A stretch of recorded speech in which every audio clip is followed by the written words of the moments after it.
Hello and welcome to Octocom. Sci-fi writer sought to define consciousness. Musume Shiro asks what separates us from machines or when we become machines. Becky Chambers asks if our tools are sapient, if they examine life beyond their task.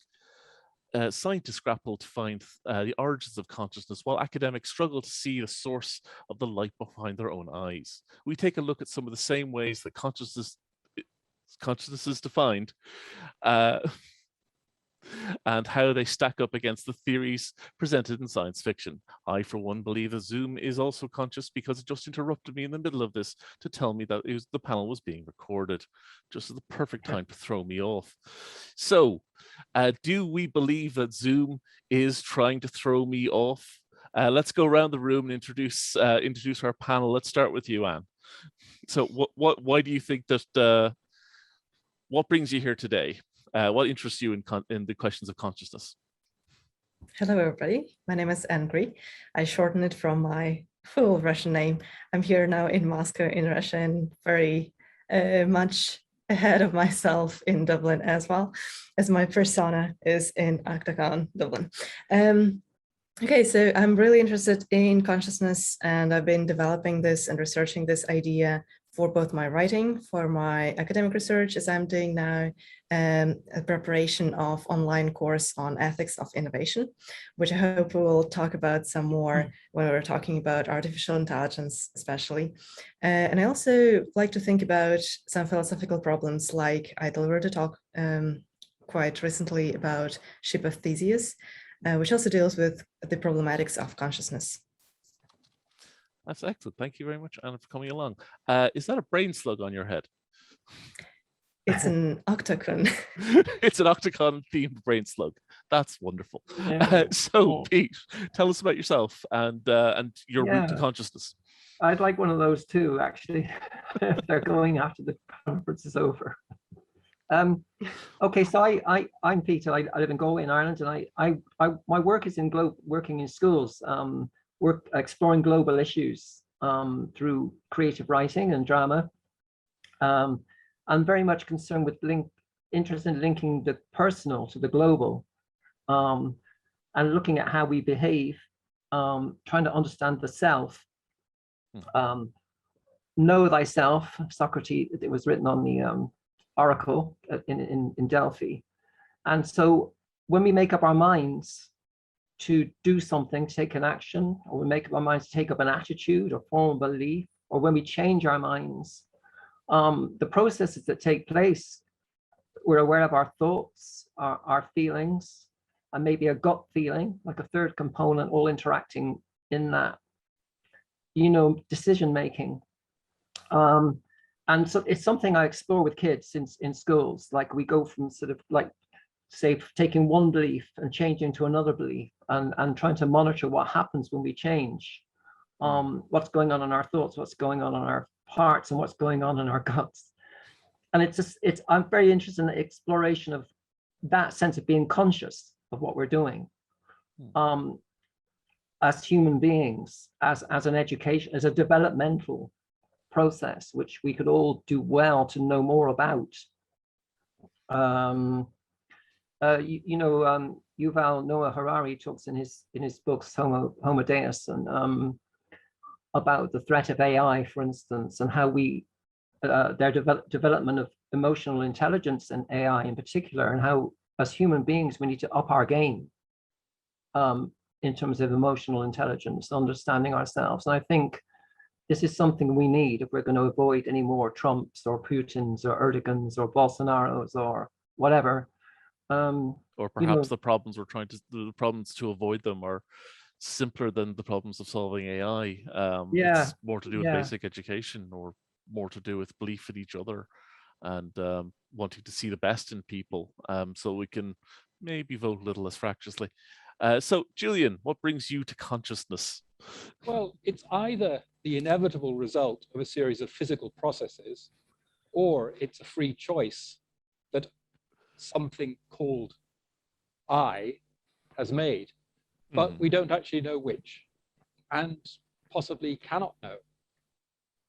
And I'm uniquely unqualified to talk about this, except that it's a subject that there are no experts in. There's nobody who actually knows really anything about consciousness. It's something people generally like to think about and then not think about too hard, because we can't even define what it is.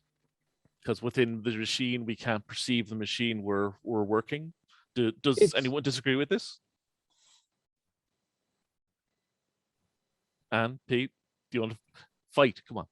No, I think Julian is correct. Like Okay.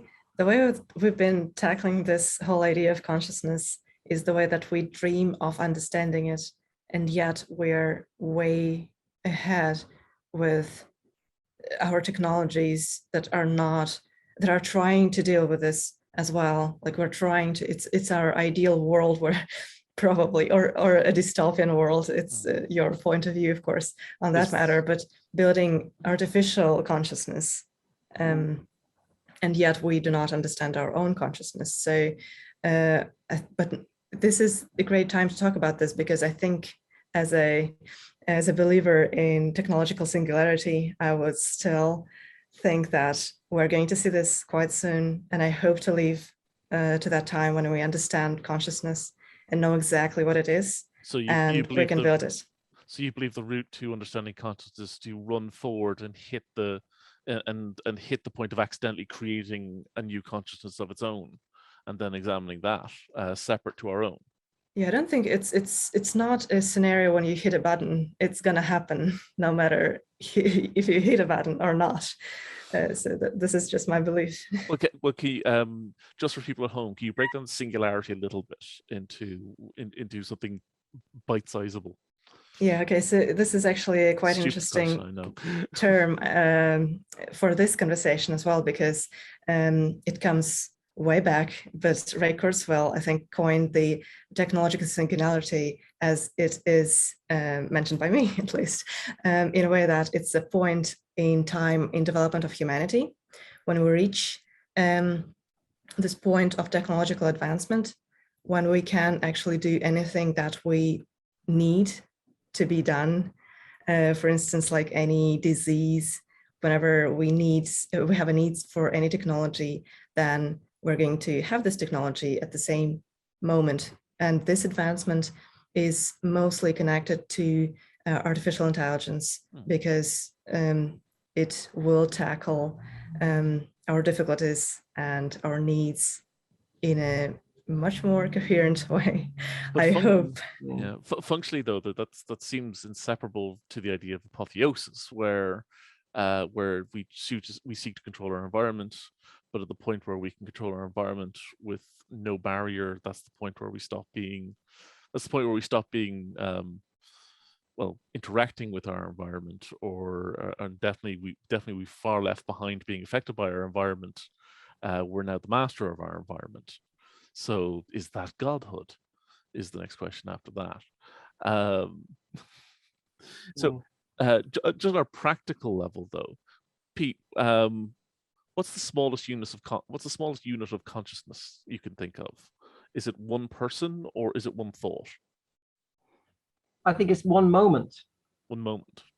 And in that one moment, your thoughts are operating, your feelings are operating, and your biological self is operating, and they're interacting.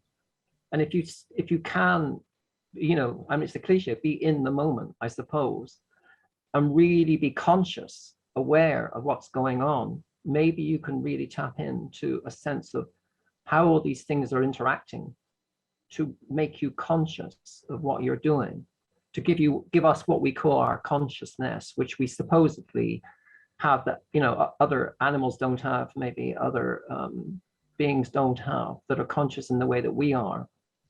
It enables us to imagine, believe, have faith in things, predict the future, all kinds of things which come out of our consciousness, which is extraordinary cocktail of thoughts and feelings and attitudes. And so perhaps it's better to define it in terms of its practical value, as in the outcomes, as opposed to defining it as it is this and not that. Yes.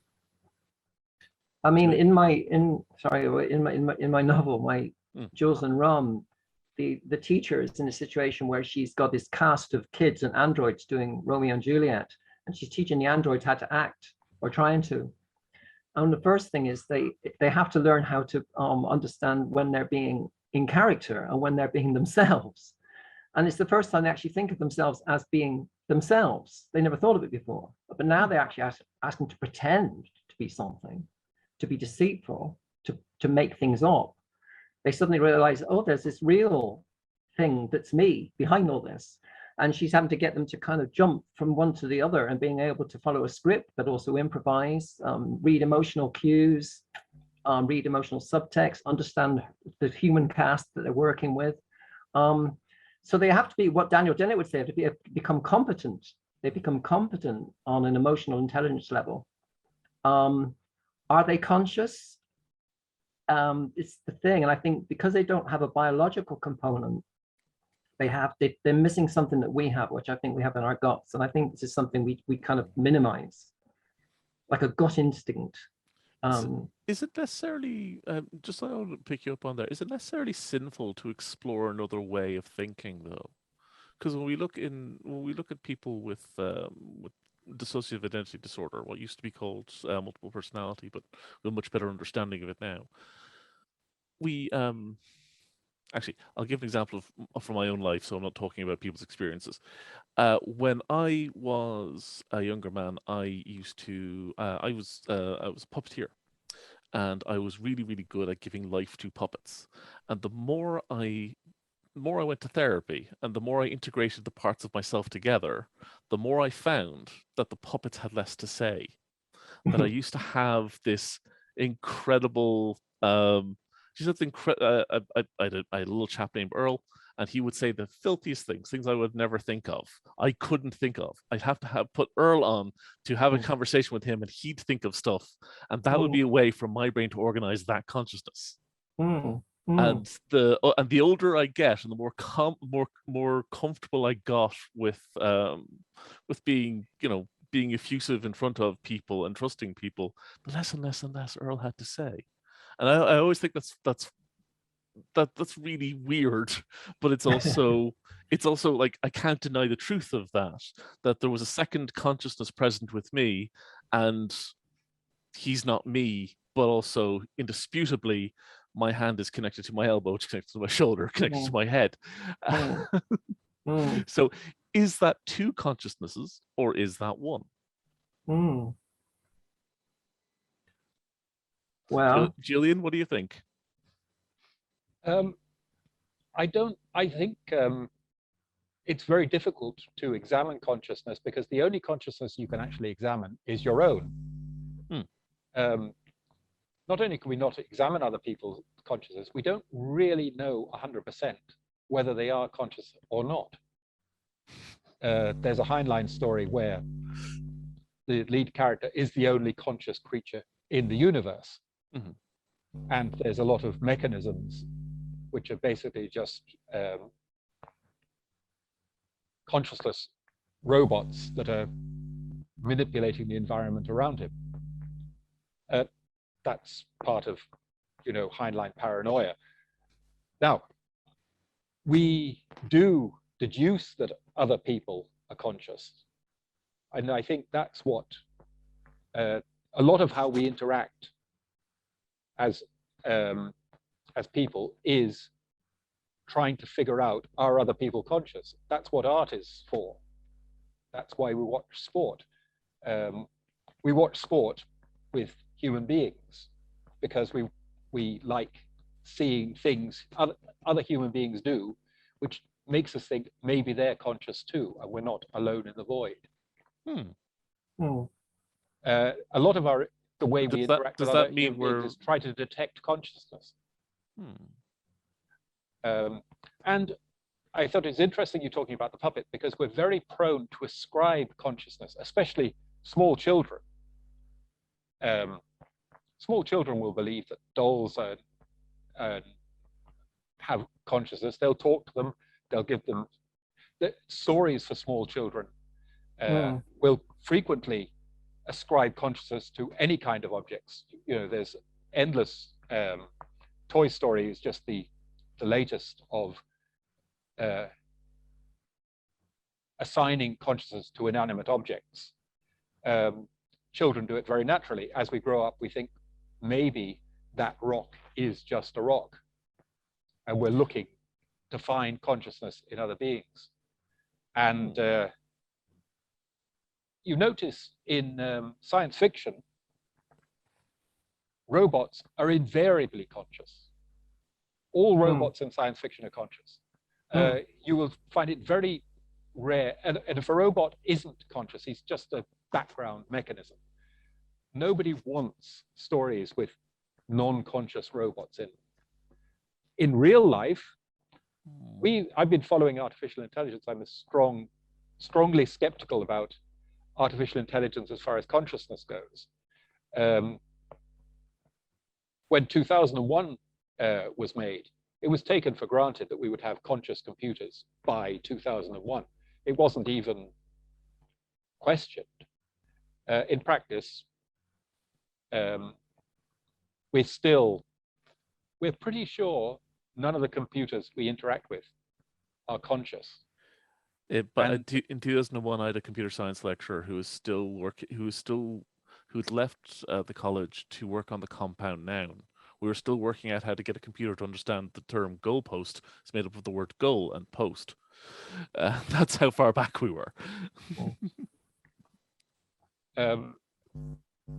Well, there's the Turing test, which is actually it's not actually a test of consciousness. It's a test of intelligence. There is no test of consciousness, but the Turing test is still a long way off being solved now. Anne will no doubt, she knows a lot more about what the current state of the art is. But I think there was a program called ELIZA, which is back in the punch card era of computers, which turned out to be very good at faking interactions with people. People would have conversations with it. And I thought, wow, this is really good. This is really advanced. And I think it was about 50 years ago. And really, it's not, in terms of talking to a computer as if it were a person, we haven't hit that spot yet.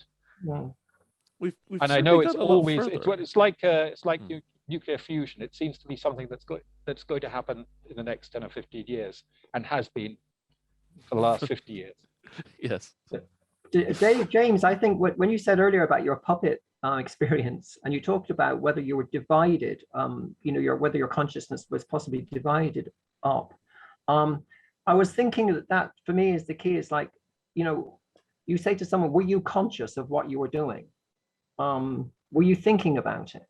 Were you aware of what you were doing, or did you just do it without thinking? Were you in some sort of, vacuum of non-thought or non-feeling or something? You did it out of some habit or pattern or instinct. If I can give you my thinking there is that my answer to that would be that if you do anything entertainment based, there's a concept of stage health, and you can be dying, you can be throwing up to your toes, but you will still go out on stage because you need to go out on stage because that's where you need to be.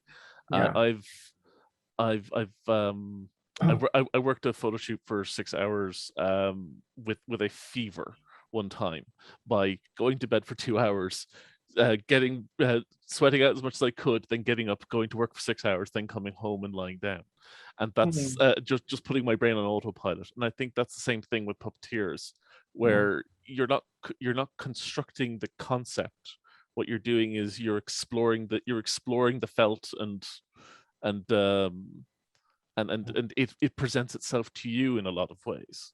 So it's less an activity of ego and more an activity of id.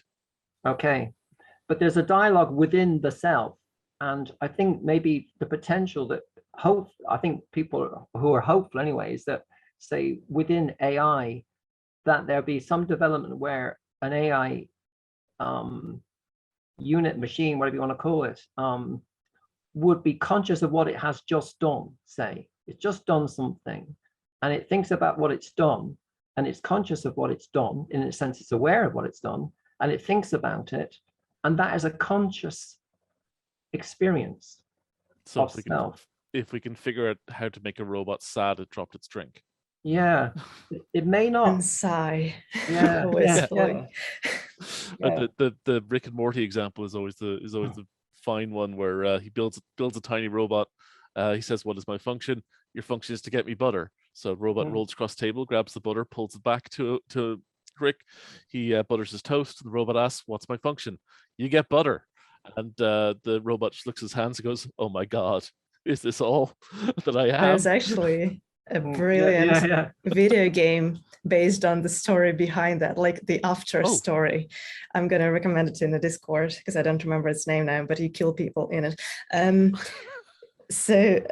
was just picking up after Julian's talking, and I really enjoy the idea of finding consciousness around you and trying to figure out if everybody else has the same level of consciousness at least, because I was just maybe that's a post-COVID progression for me, but the way I perceive people at the moment, especially when I'm out of the house and not talking to a set of screens. Hello. So yes, to certain screens of people who have a certain level of education as well, and I perceive them as like NPCs, non-playable characters, a little bit. So it's a very intricate question of whether or not they do have consciousness on the same level, and you can never know unless you talk to them profoundly, like you try to make them pass this Turing test for yourself,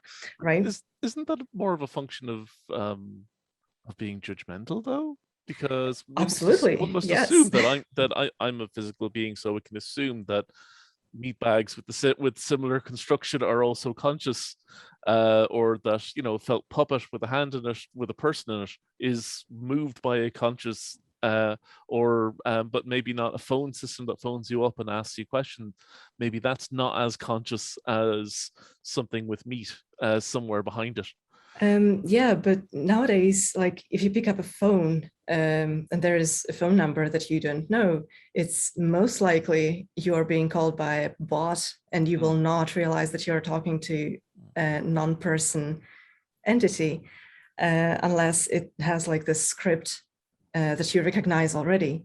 Otherwise, like even having a conversation, these corporate entities and corporate beings trying to get some help online, you're most likely talking to a non-person the amount of chat boxes which come up on websites to help you out, and the first few responses are all AI, but after a while you might get shuttled over to a human, but you'll never be told the point where it switches over. So you could end up insulting a real person very easily and denying their consciousness and denying their humanity because the first set of responses were so rote and coming out of a... That is also true. And I think that's how the world changes at the moment. So it's a very valid question if whether you're a person you're having conversation with is a real human being.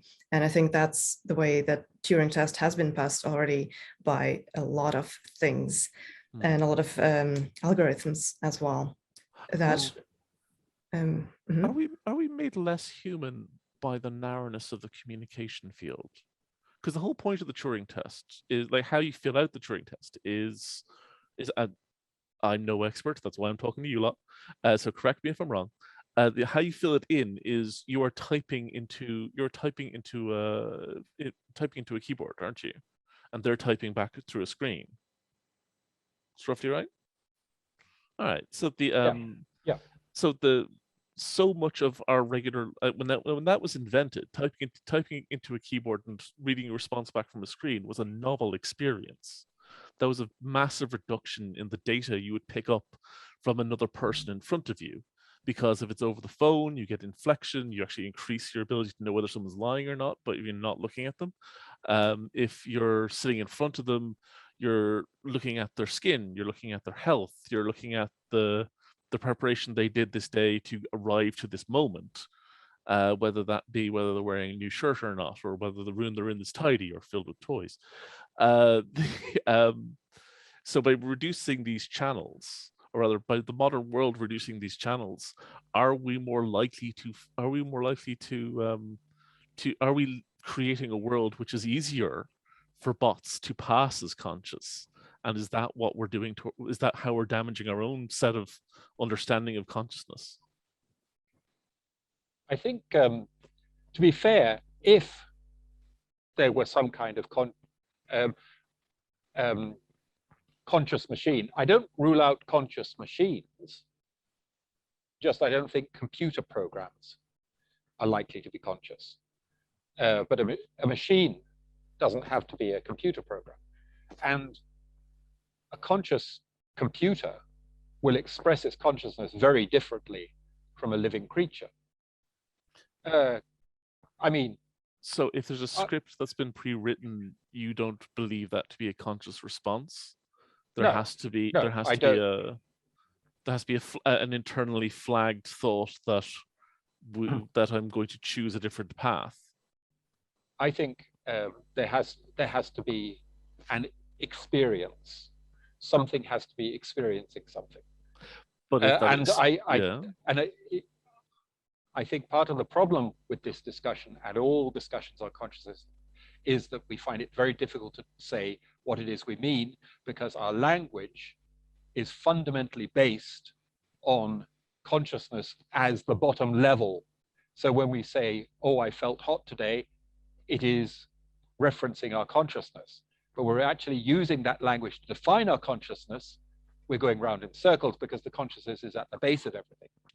We have a question from the chat. The Couch Hobo asks, if machines were sentient or semi-sentient, how would they be accepted by humanity? Would this lead to AI discrimination? Anyone have any thoughts on that? Because I certainly do not like things. I do not like things which I believe to, which I suddenly believe to be AI. Those voice systems where it's like, wait, are you not a person? I don't know what you mean. Yeah, one of my responses to that would be that the threat of conscious or sentient AI presences would be threatening, but we have to also think about the people that are threatened, their own level of consciousness.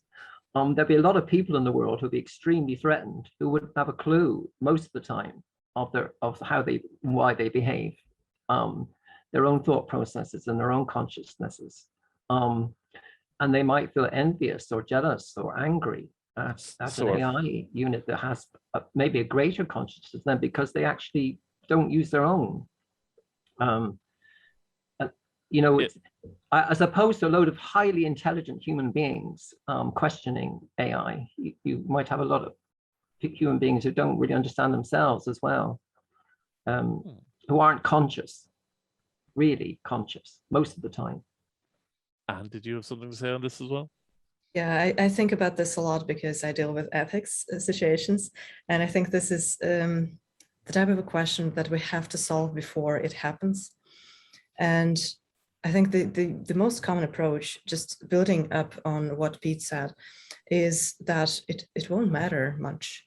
And for the majority of people, they won't know the difference, and it wouldn't matter. And they would be integrated in our life as they already are with the chatbots.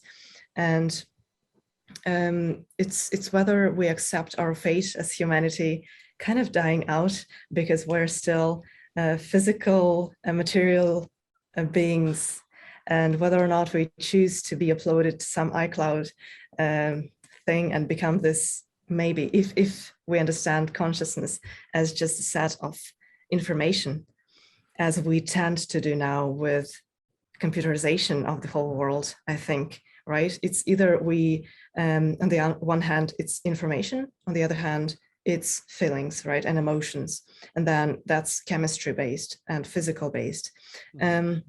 So we just have to decide, and at some point we will decide as the whole of humanity, or as corporations that represent our humanity in the technological advancement. They would decide for us whether we will survive on the same human-centric, anthropocentric understanding of consciousness.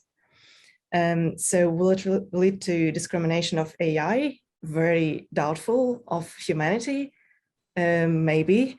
So it's very interesting that I just finished actually reading, it's way overdue, but I just finished reading Watts's novel called Blindside.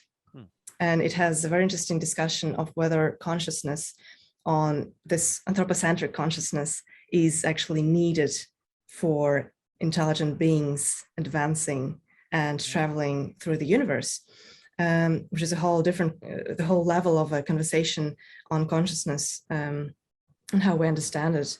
Maybe it's not needed for survival of our species, right? Maybe artificial intelligence is what's going to survive and succeed humanity, and that might be all right. You know, that might be our child that we will bear into the future, that will actually travel the universe while we physically cannot.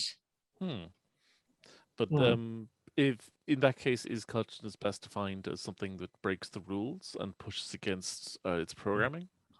Julian, what do you think? Well, if it is possible to create computer consciousness, it will be far more economical to create a conscious being in a computer. If you think what's involved in creating a physical human being, it's quite expensive in terms of, you've got to start off with a planet. I don't know. Got to spend years. Couple of beers, a nice warm bed, and then 18 years, and maybe a million euro to get them to college level. If you can generate in conscious creatures in a computer program, then the ratio is going to be very strongly in favor of computer program consciousness, in which case the odds are that we are already computer programs. Because any given universe, it's going to be much easier to create digital consciousness in some kind of computer system than it is to create actual conscious creatures. Okay, how do you get the idea that it's easier to create consciousness inside of a computer system? How do you get the idea that simulation is easier? I don't accept the premise that it is actually. I don't believe that it, and I'm specifically referring to Turing machine consciousness. I don't believe that by just running a program you get consciousness. I don't. Now, I may be wrong, and it is at this stage just a matter of opinion. If it is possible, then it's very economical, because you can, bits and bytes are very, very cheap, and they become cheaper. And if you imagine, say, our civilization in 500 years, the access we will have to digital technology, if we can produce conscious computer programs, then we will have quadrillions of them. I don't think that necessarily there'll be an ethical problem. It's like the Douglas Adams idea of breeding the cow who wants to be food. The computer programs will want to do what we programmed them to do.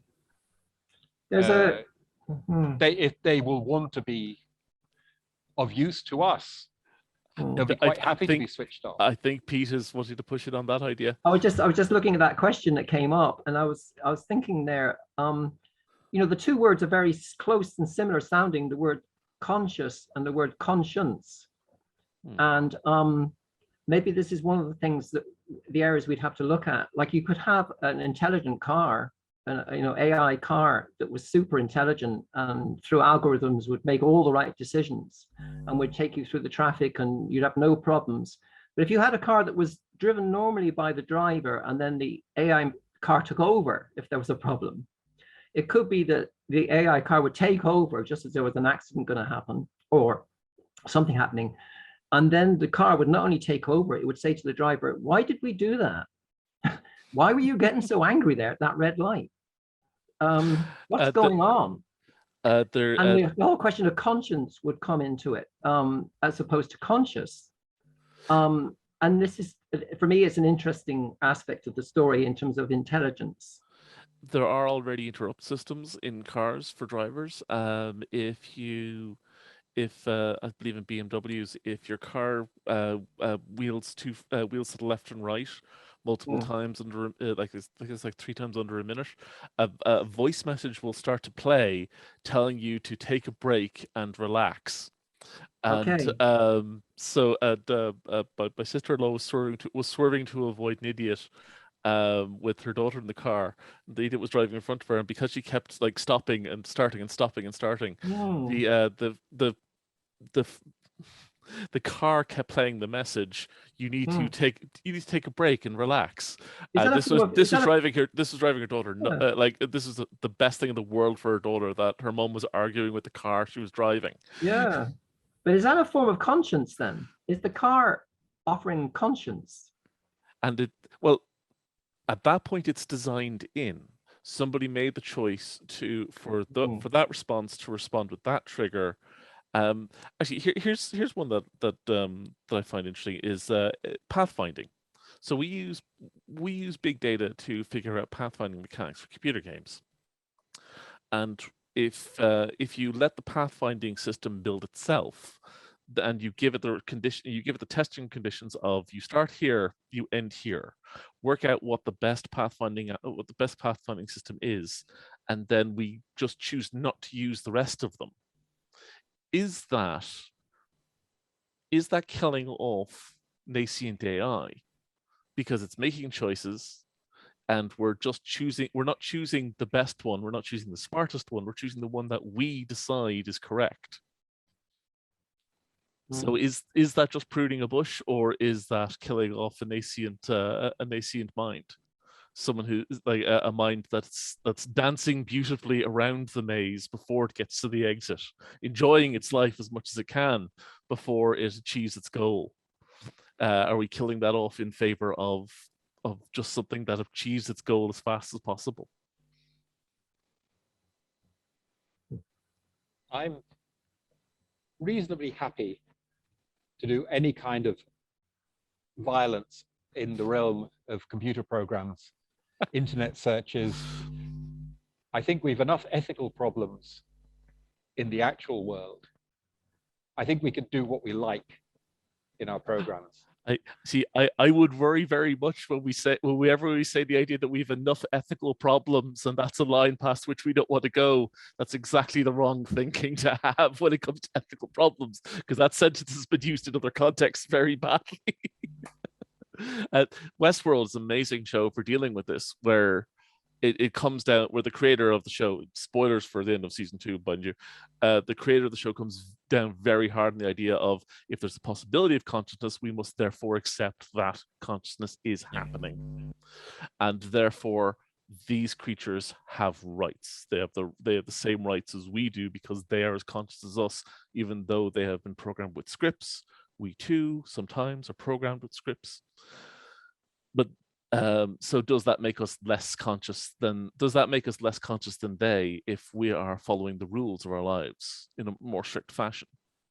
Well, something I thought there was actually, been thinking about this for many years, and I thought there's actually no way to identify when things are conscious or not.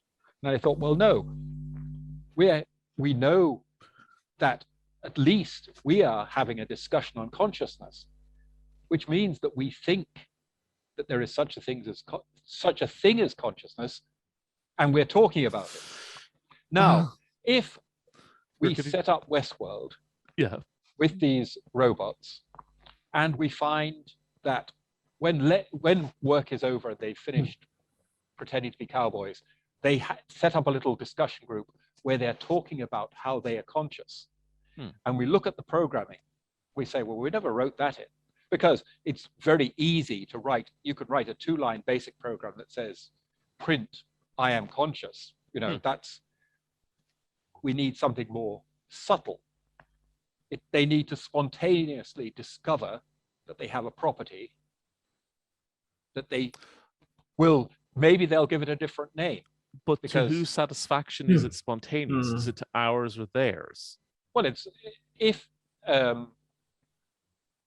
if you can track it through, if you do not write a little algorithm for the machine to pretend to be conscious, and yet it says it's conscious, then there is a very good chance it is. So we are in effect early Christians looking for the AI to come to us and say the shibboleth and prove themselves to be so. If they, and it's an interesting thing. This book, Ari Lafferty. Hold it up a little Last longer Master. so people can see it. It's actually the only book I've read which features intelligent creatures who deny that they are conscious. They say it's all nonsense. It doesn't mean anything. Oh. It is, and then later on in the story, something happens to change it. I won't give away the ending and the likely event. Anyone actually goes out and buys the book and reads it. But a conscious creature, I can't imagine. I mean, again, these are all thought experiments. I cannot imagine a conscious creature that does not know it is conscious in some way. We know that our consciousness can affect our physical state. We're aware that we're conscious, and we're talking about being conscious.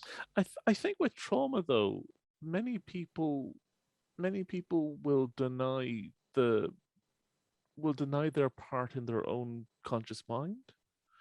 There's a question in the chat, actually. I should probably go to. Yes, so another from Couch Hobo. Many companies are using machine learning. If a machine does something it wasn't programmed with, does that prove a consciousness? Anyone who's ever written a program knows that programs constantly are doing things. Getting a program to do something you're trying to get it to program is actually the trick. They're constantly doing things you never meant them to do. I'm going to accept that answer and cut that off right there. Thank you, Julian. Unexpected behavior in computer programs is not evidence of consciousness. I can guarantee that. It is the everything. The short definition of game development is your job as a programmer is everything is broken until it is not. And even then, you don't know if it's fun to play. Another question here from Be Kind, Be Fine. If we're networked into a machine, is that emergent combination consciousness or just the meat part? So is this actually, just to take that a little further, is this panel a new form of consciousness because we are having a conversation over machinery? Is the machinery part of our consciousness now? Pete, what do you think? Because you deal with the interaction of people. Should we be defining consciousness in larger groups than one mind? Should we be defining it from a different perspective from the ideas? I'm certainly open to the idea that some people have that there's this universal consciousness that's floating around everywhere and in everything, and that we all tap into it in our own way, and as do animals, as do plants. So there's a consciousness which connects up fungi and animals and plants and water and molecules and us, and that when we are conscious, we are in our own kind of primitive way sort of tapping into that big universal potential, and then on a very low level communicating with one other person, say, or 6 people or 20 people. For me, the machinery is just the machinery. I mean, Zoom to me is just mechanical. It's machinery. I don't think of it as being conscious. It's clever. Maybe it's aware of its mistakes. Maybe it can change its mind. Maybe it can find fault and maybe none of those things. Yeah. Yeah, I don't know. I think it very links to the ethical things I think Anne was talking about a moment ago.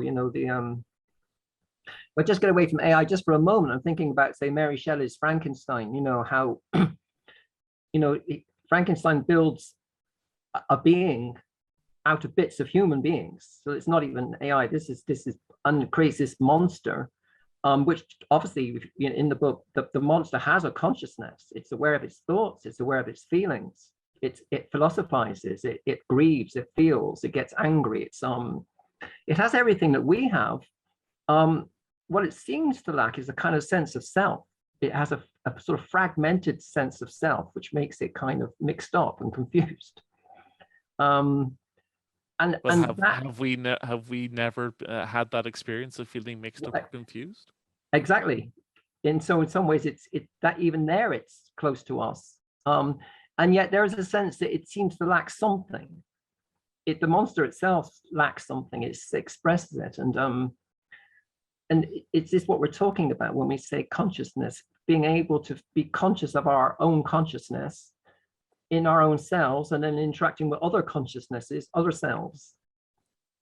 So if we're saying that Frankenstein, or having conversation about consciousness, is kind of a part of being conscious, then children are unconscious and do not possess any consciousness until they age. Personally, I'm not sure you're conscious until you're in my phone book, but do you think we're drawing the margins too tightly? No. Because you're still not sure on the rest of us at all being conscious. That's true. Yes, that's. I have to meet more people in real life, but I think that on this question, actually, it's very interesting that currently what's happening in the computer world, right?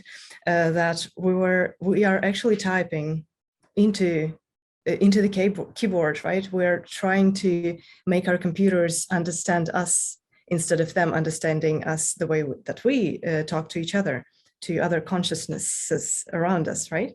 So at the moment, what's going on is that people are building algorithms that are understanding us the way that we talk, for instance, right? So we can just skip typing part and just talk to Siri or talk to any computer that would convert our language into a sort of a type in text, right?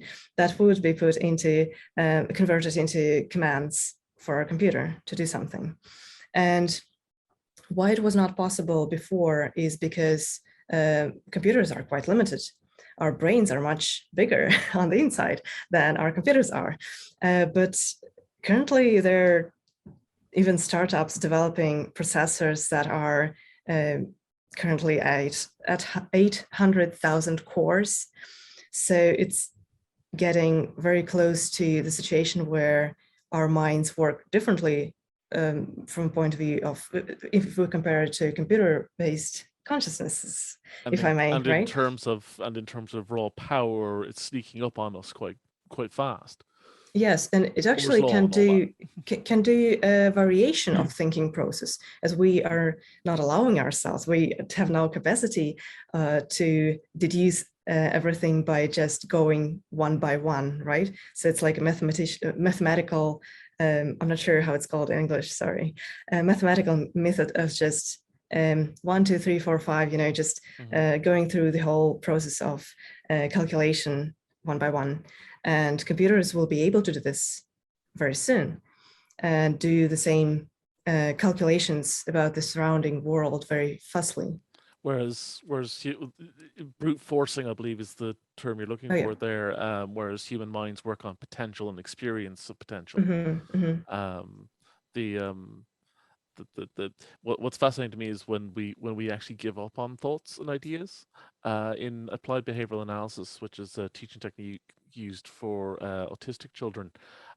When a behavior is no longer useful to a child, they will go through a thing called an extinction burst, where they will put that behavior used to get them what they wanted, and now it doesn't.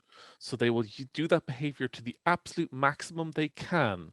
And they will do that behavior as far as they can take it. So if it's clapping their hands, they will just roar and scream and slam their hands into everything. But and that's the extinction burst. And if you manage to get through that extinction burst without rewarding that behavior, then that behavior and that whole set of thoughts just dies off in the brain. It's no longer a path that's useful to get them what they want. And so they give up on it and they learn new behaviors. Or at least the other behaviors which they've been instructed with now take priority in the mind. Which is a fascinating thing there. Unfortunately, we have come to the end of our time. Thank you all for being part of our consciousness discussion. Do look up Pete's books if you're watching at home. Thank you all so much for coming on, and good night. Thank you for a great panel. Thank you. Thank you. Thank you very much.